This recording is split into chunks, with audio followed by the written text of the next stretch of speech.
Assalamualaikum warahmatullahi wabarakatuh.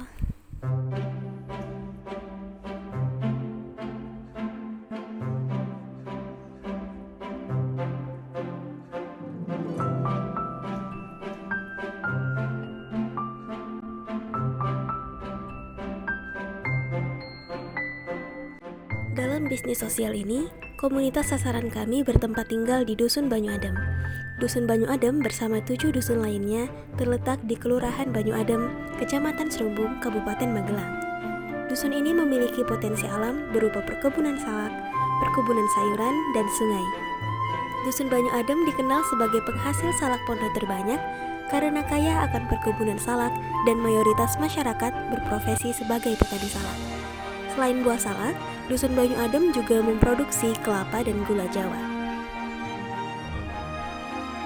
Berdasarkan data yang kami peroleh, Dusun Banyu Adem memiliki 5 keluarga dengan kondisi kesejahteraan yang rentan. 5 keluarga tersebut memiliki tanggungan keluarga yang banyak, tetapi tidak diimbangi dengan perolehan pendapatan.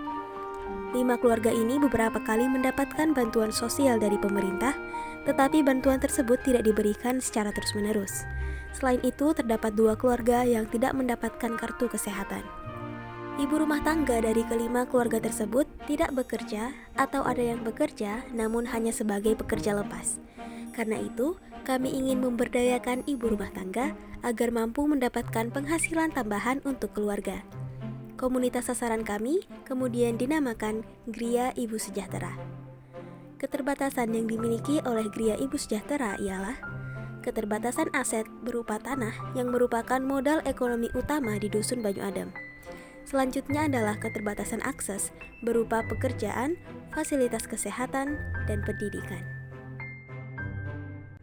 Berdasarkan analisis diagram Pareto, terhadap masalah kemiskinan di Dusun Banyu Adem ditemukan beberapa penyebab. Jika mengikuti prinsip 80-20 dari diagram Pareto, maka penyebab masalah berupa keluarga yang tidak memiliki aset tanah menjadi fokus utama dalam masalah kemiskinan yang ditemui pada komunitas sasaran. Keluarga dengan keterbatasan aset berupa tanah ditemui pada 2 keluarga dengan peningkatan kumulatif hingga 85%.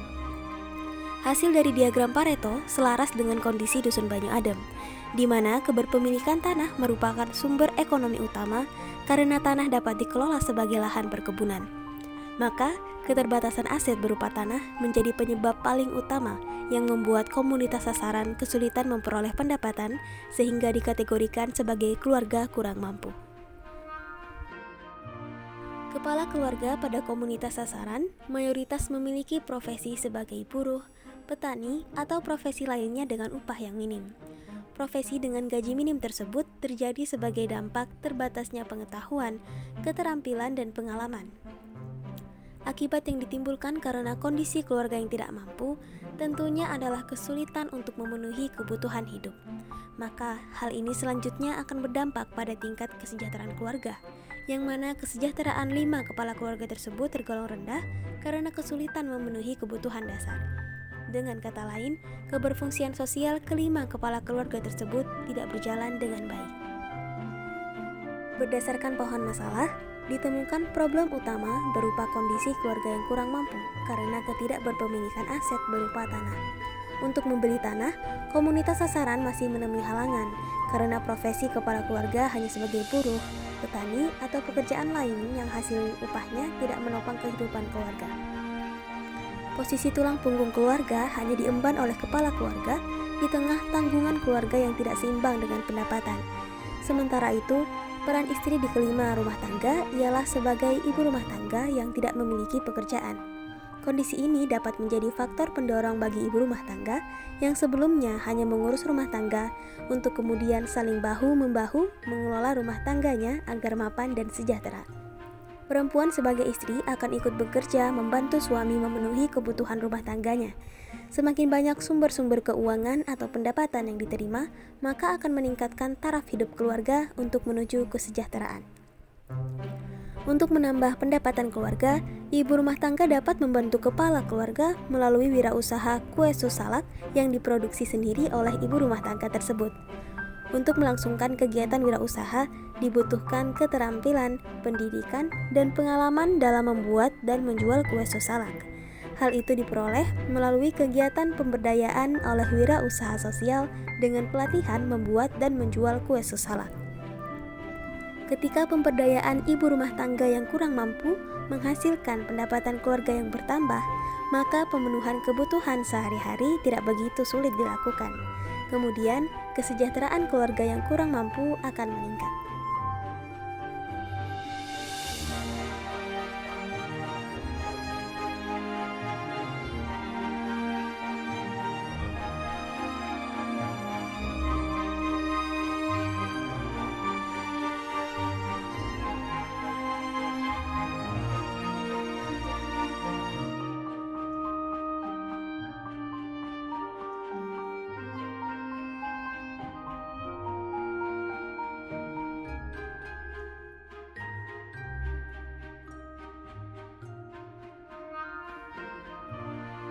Oke, nah terima kasih Ibu sudah meluangkan waktunya. Nah, nanti dari kami itu mau mengadakan sebuah pemberdayaan ke ibu-ibu rumah tangga.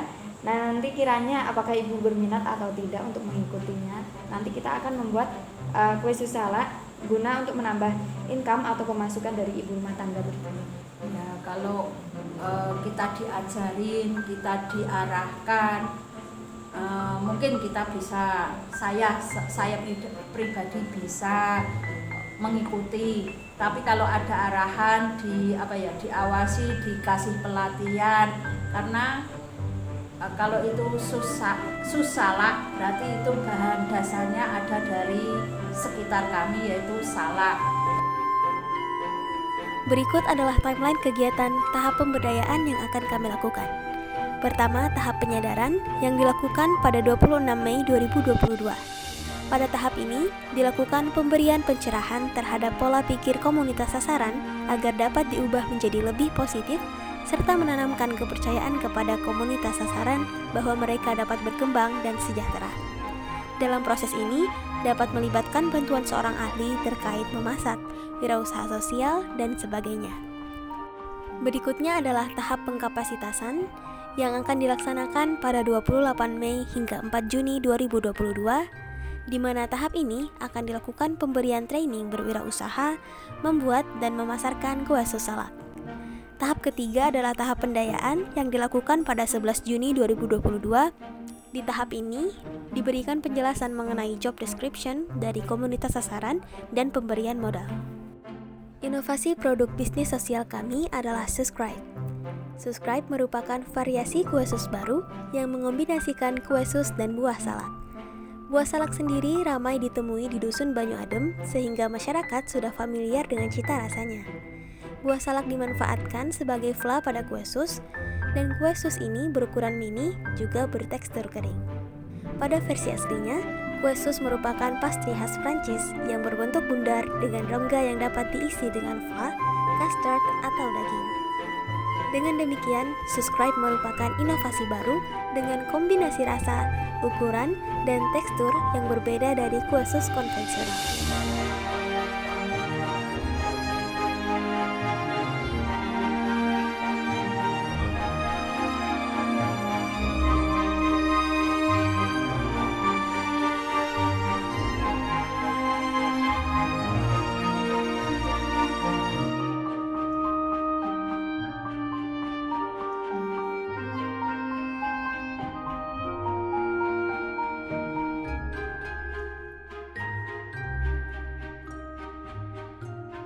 Usaha kami bernama Gria Cookies. Kata Gria diambil dari bahasa Jawa Krama yang artinya omah atau rumah. Sedangkan cookies berasal dari bahasa Inggris yang berarti kue kering. Kata Gria merujuk pada kue buatan sendiri atau homemade oleh Gria Ibu Sejahtera.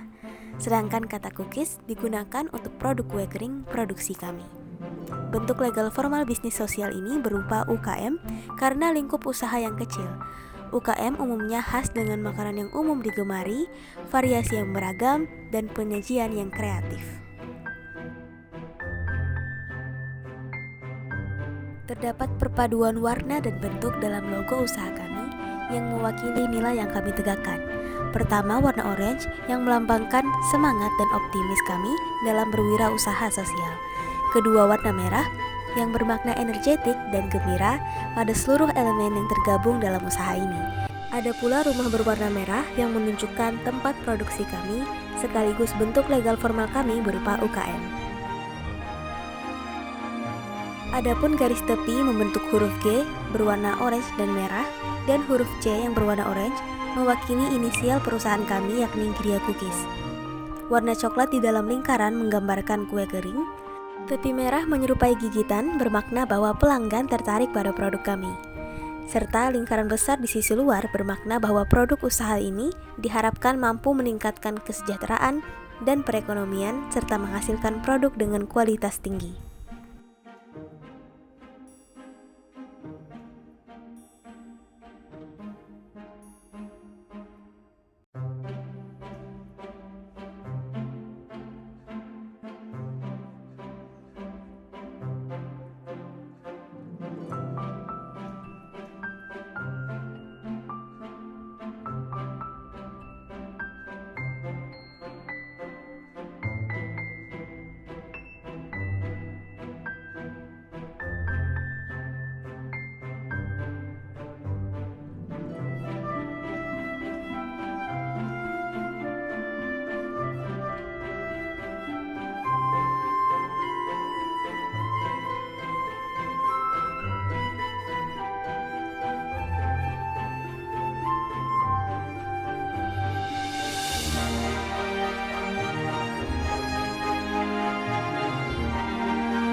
Berikut adalah struktur kepengurusan UKM Gria Cookies, diketuai oleh Putri Nurandini, hubungan masyarakat oleh Diki Ramdhani, keuangan dan administrasi oleh Sinta Novitasari, produksi oleh Zuhria Nuraini, pemasaran oleh Salma Hanif, controlling oleh Muhammad Taufik Rafsanzani, finishing oleh Raihan Adifta.